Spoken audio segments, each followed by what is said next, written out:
Good morning, I am Gerhard Mathangani with today's Sports Brief. Spring football is underway at Auburn, and the Tigers, of course, led by new head coach Bryan Harsin, who will look to guide the Tigers to a great start in spring ball. Auburn announced that Harsin has signed a 6-year deal that will pay just over $5 million annually. The new head coach held a press conference just ahead of the start of spring ball and talked about what he's looking for in the next few weeks of work.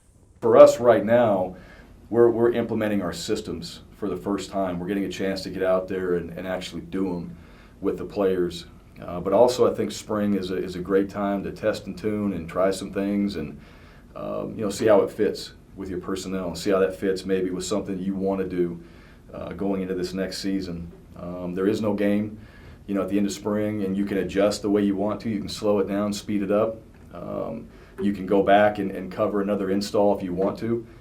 So there's a lot of things that spring ball does as far as just giving you freedom as a coach. But we want to push and we want to make sure we get in the installs that we have set, especially in the first 7 practices.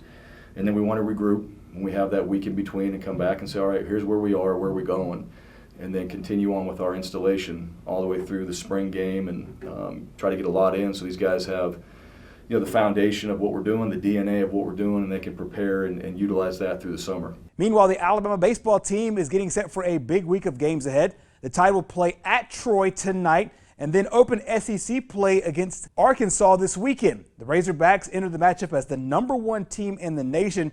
Now, the Tide are young, but they're off to a great start with a 14-3 record, and they're very confident and excited about the road ahead. A really big week for us, exciting week. There's a lot of Alabama fans down in the southeast portion of the state, and I think it's important when you're the flagship university in the state that we try to get out to different parts of the state so that our fans in those areas have easier access to us. So excited to get down there, and obviously the forecast doesn't look great, but we're anxious to play. We need to keep playing. We're getting better. We're making some very good strides. Obviously everybody's excited about SEC play starting this weekend, and I'll be honest, I'm excited as well. Just so excited to have a tremendous challenge of going to Fayetteville and playing the #1 team in the country. We're taking a really inexperienced team out there.